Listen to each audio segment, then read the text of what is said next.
今天我就要跟大家讨论口呼吸带来的其中一个比较严重的影响——睡眠。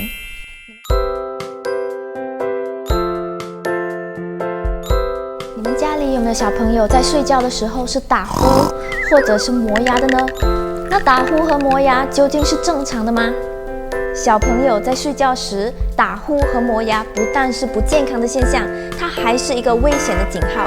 这意味着你的小朋友有可能已经患上睡眠窒息症。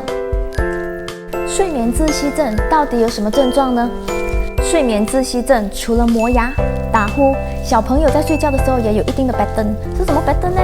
就在睡觉的时候可能好像 helicopter 这样睡得不安稳，动来动去，翻来覆去，很多时候他们需要腹睡才会睡得比较久，而且小朋友也常常会尿床，会发噩梦。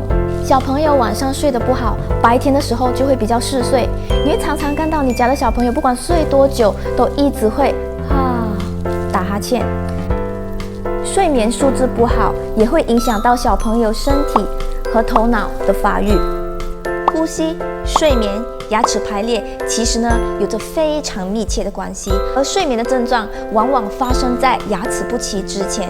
所以爸爸妈妈，如果家里的小朋友有以上我提到的睡眠窒息症症状，那请爸爸妈妈一定要趁早带你的小朋友去找受过这方面专业训练的牙医进行治疗和纠正，这样你的小朋友除了可以重拾健康，还可以得到漂亮的脸蛋和整齐的牙齿。